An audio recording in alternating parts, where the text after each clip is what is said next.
might hear me on the radio. Breaker, breaker, 19. Anybody got their ears on? Hey guys, it's Eric. Hey, check it out. Tonight we're going to talk about these. These are 23 channel AM only CB radios. And you find these things at flea markets, yard sales, ham fests, you name it. These things pop up all over the place. Plus, I am sure that eBay is littered with these things.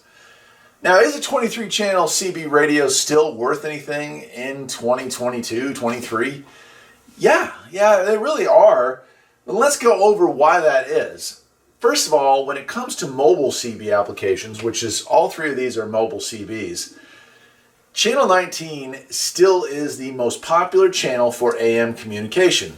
It is the trucker channel, it is the highway channel, whatever you want to call it. Here in the United States, Channel 19 is the station. It's the channel that people are going to go to if they're looking for traffic reports, if they're looking for Smokey reports, Smokey Bear, in other words, police reports, hey, is there a speed trap up ahead, things like that. So it really is the channel, right?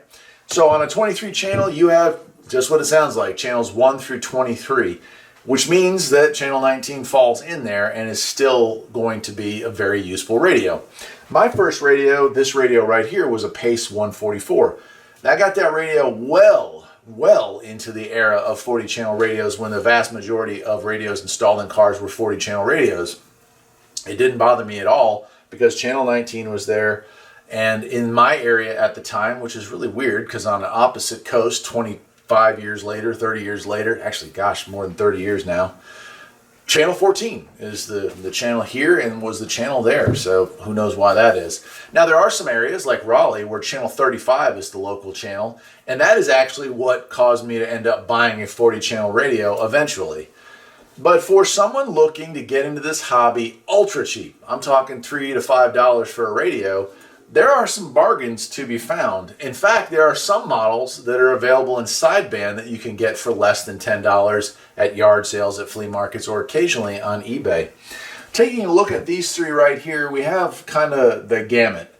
I'm going to start with this one over here. It's a Panasonic, and it's a pretty nice little setup. It has a huge meter, which is really nice. A backlit manual dial. Now, a lot of these 23 channels, in fact, 99% of the 23 channel radios you're going to find, they're not going to have a digital LED display. But guess what? That's not a bad thing because LED displays eventually start going bad. You'll lose one section out of it. And so when you turn to a channel, it may not show the entire channel. Well, this is just a small bulb backlit that, by the way, can be replaced with an LED if you like a brighter light or a different color light. And they can be upgraded, but I don't think I've ever seen one that had a light out. Same with the meters. They're usually just a single old school bulb that's such a low wattage and such low voltage going through it that they tend to last the life of the radio.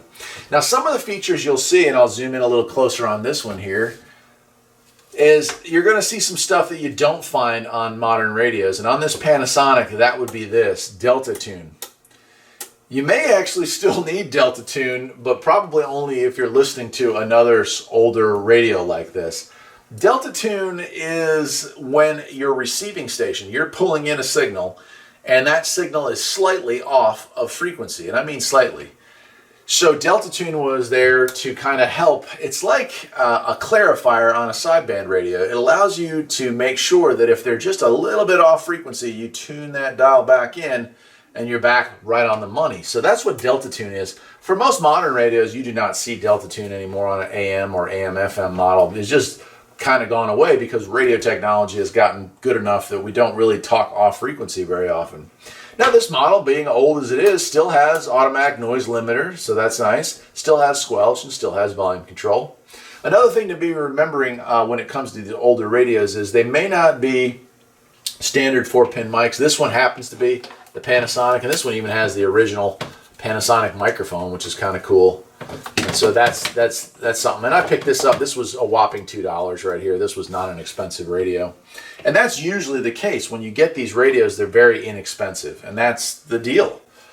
This one here, I've never heard of Gemtronics. I don't know that they were popular. They might have been. This one even included the mounting bracket as well as the microphone. The microphone is, however, a Cobra compatible mic. It's a 4-pin mic. In fact, it even has the shape of the Tombstone Cobra mic. Another 23 channel, and let's take a closer look at this. I'll tune in a little bit here. And again, this one does have a meter. It does have a backlit 23 channel manual dial. And it does have the same setup here. We have a Delta tune. Right, so center channel, off channel, and back, right? But this one does have one extra feature that the original, the Panasonic there, did not have, and it has PA mode. Now, what you would need PA mode for in the modern era on a car, I'm not sure, but if you needed it, it's available. And it also has automatic noise limiter. This model is the GTX 23.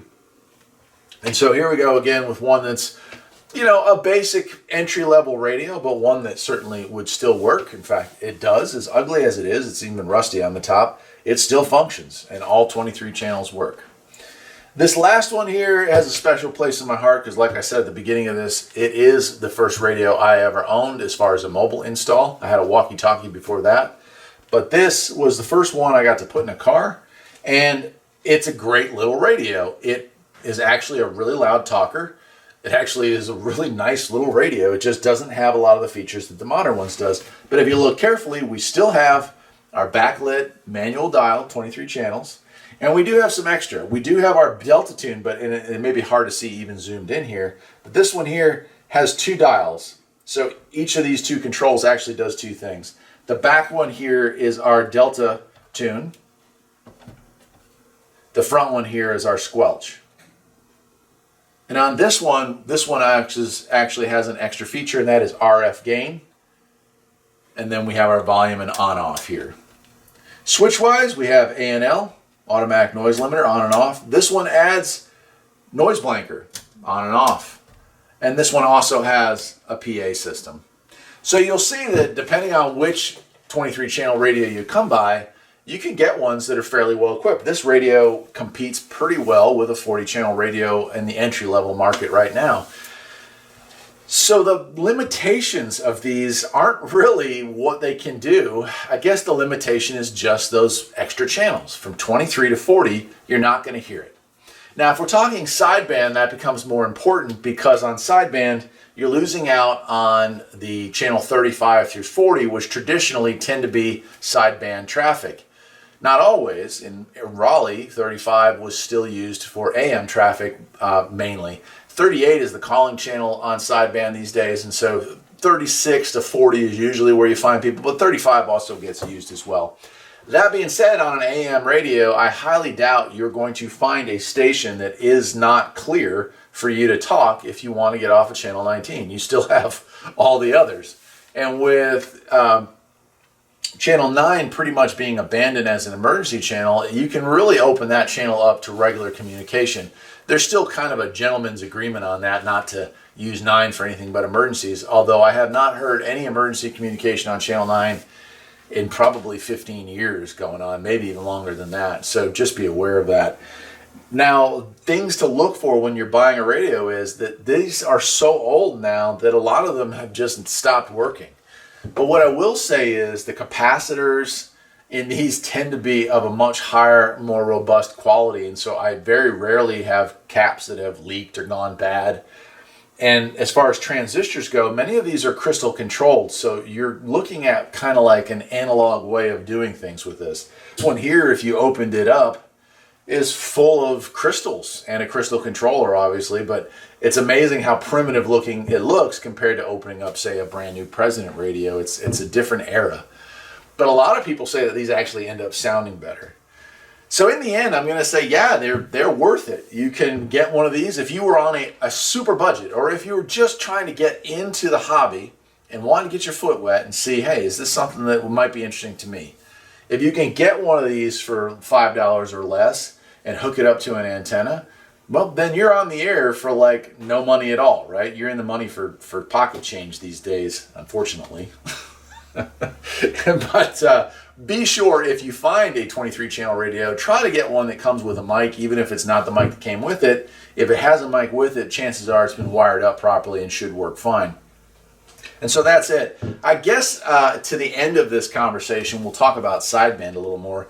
There are some really nice 23 channel sideband radios and a lot of really nice 23 channel base station radios with sideband. For that, I am not sure that it is a grand investment because those do tend to go for more, $50 to $70, which is cheap for a sideband base station. But again, thinking back to channel 35 to 40 being the primary sideband channels, you're limited to one channel, and that is channel 16 and sometimes channel 23, depending on your area. Mostly around us, it's channel 16. Those are the sideband calling channels for 23 channel radios, but the traffic on those two channels is much more limited than it is on channel 38. And perhaps in the future, people will kind of migrate more down towards channel 16 again, because it really opens up the door to a cheaper hobby for a lot of folks. At least I hope that'll happen, but I don't know that it will. That's it, my friends. So yes, go ahead if you find a little $5 radio or $2 radio or sometimes $1 radio at a flea market that looks nice and has the features you're looking for. As long as it's still functional, that's a heck of a deal. That'll do it for tonight, my friends. I'm Eric, and this is Farpoint Farms. I hope you had a good time. I'll see you next time. Take care.